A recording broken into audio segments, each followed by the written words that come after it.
सो hey everyone, Radhe Radhe. कैसे हैं आप लोग? तो आज है शतविला एकादशी। तो मैं आप लोगों को यहाँ पर शतविला एकादशी की कथा सुनाऊंगी। तो देखिए, कथा सुनाने से पहले हमें क्या करना होता है। हाथों में पुष्प ले सकते हैं, तुलसी का पात्र भी ले सकते हैं और तिल भी ले सकते हैं। ठीक है, जो भी आपका सामर्थ्य हो, जो भी चीज आपके पास हो, आप वही ले सकते हैं। तो चलिए सुनाती हूँ कथा। कथा इस प्रकार है, बोलेंगे राधे राधे।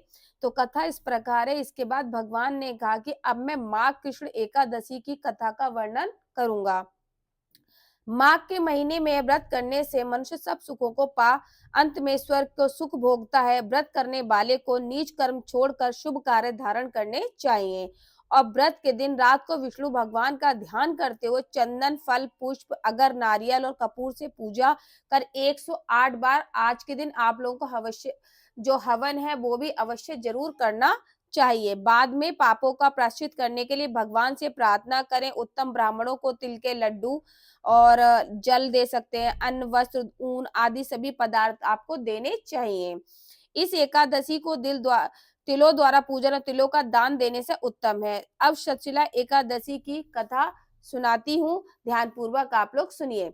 तो बहुत पुराने समय में कुरुक्षेत्र में एक धर्मात्मा बुढ़िया रहती थी। वह अपना अधिक समय व्रत के में उपवास में ही व्यतीत करती थी, किंतु कभी किसी ब्राह्मण को ना उसने कभी कोई खाना खिलाया था और ना ही कोई अन्नदान किया था। एक दिन स्वयं विष्णु भगवान ब्राह्मण के वेश में बुढ़िया के घर जो है पहुंच गए और भिक्षा मांगे। तब बुढ़िया ने चिढ़कर ईंट से उनकी झोली में डाल दी और कहा इसे खा लो। मतलब ईंट जो है उनकी झोली में डाल दी और कहा कि आप इसे खा लो। तो अपने व्रत के प्रभाव से बुढ़िया मरने पर सीधी स्वर्ग में पहुंची, क्योंकि देखो जरूरी नहीं है जो व्रत कर रहे हैं या जो बहुत ज्यादा पूजा पाठ कर रहे हैं तो वो सीधे स्वर्ग में तो जाएंगे। ठीक है, वो जो उनके कर्म है वो उसके हिसाब से चले जाएंगे, लेकिन हमें और भी कुछ चीजें होती हैं जो जिनका प्रभाव हम जो ये हमारा जो है ये मृत्यु लोक है।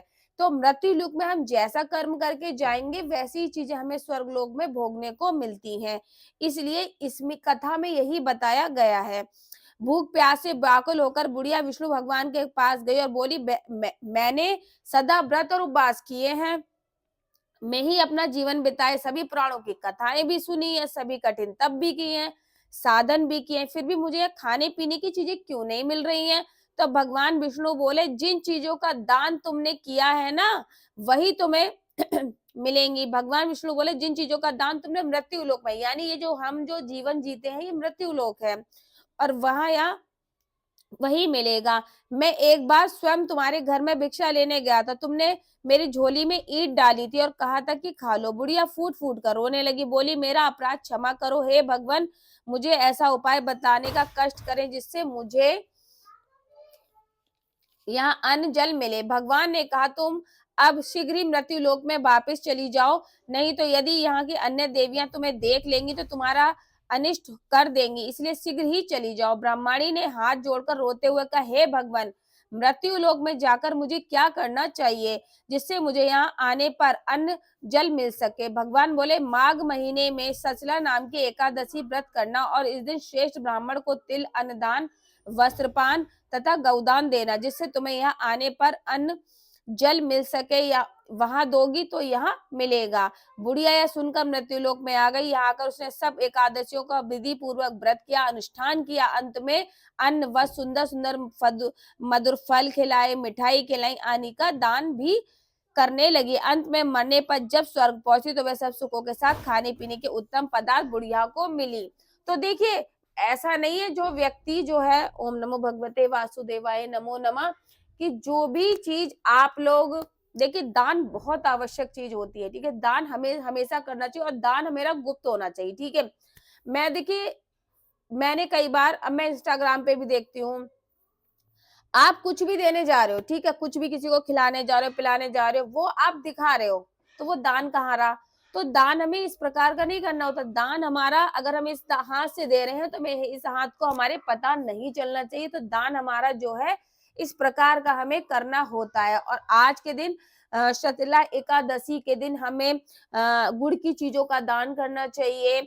और क्या करेंगे हम, गुड़ की चीजों का दान करिए, वस्त्रों का, गर्म वस्त्रों को दान कीजिए, शॉल, चादर, जो भी आपका सामर्थ्य हो आप उसके अनुसार दान कर सकते हैं। और तिलों की वस्तुओं का दान कीजिए। और सबसे इम्पोर्टेंट चीज जो आप लोगों को आज करनी है छोटी सी, कि विष्णु भगवान के नाम का, माँ राधा रानी का जो है तिल की ही बनी वस्तुओं से भोग लगाइए और तिल से ही आज आपको हवन करना है 108 बार। आप आहुति उनकी तिलों की ही दीजिए, ठीक है। तो ये छोटे छोटे से उपाय आपके जीवन को सफल बना सकते हैं, आपका उद्धार कर सकते हैं, क्योंकि आप जो भी कर्म मृत्यु लोक में करेंगे वही आपको वहां भी मिलेगा। तो इसलिए कर्म जो है कभी गंगा में नहीं धुलते हैं, ऐसा नहीं है पाप करो और चले जाओ गंगा, तो वो काम मत करो।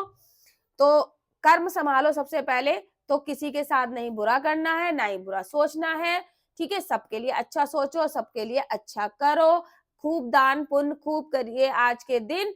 तो चलिए, इसी के साथ मैंने आपको कथा सुनाई दी है, और पूरा अगर आपको पूरी वीडियो मतलब मैं बना ही रही हूँ जैसे पूरी वीडियो, तो वो भी मिल जाएगी आप लोगों को देखने के लिए पूरा ब्लॉग तो। लेकिन कथा आप लोग जरूर सुन लीजिए, थोड़ा सा जल्दी डाल दूंगी तो कथा आप लोग जरूर सुनिए। तो बस इसी के साथ बोलेंगे राधे राधे। ओम नमो भगवते वासुदेवाय, नमो नमः। श्री राधे श्री राधे श्री राधे श्री राधे श्री राधे श्री राधे। और श्रृंगार दर्शन भी कराऊंगे, भी आपको श्रृंगार दर्शन भी होंगे मेरे।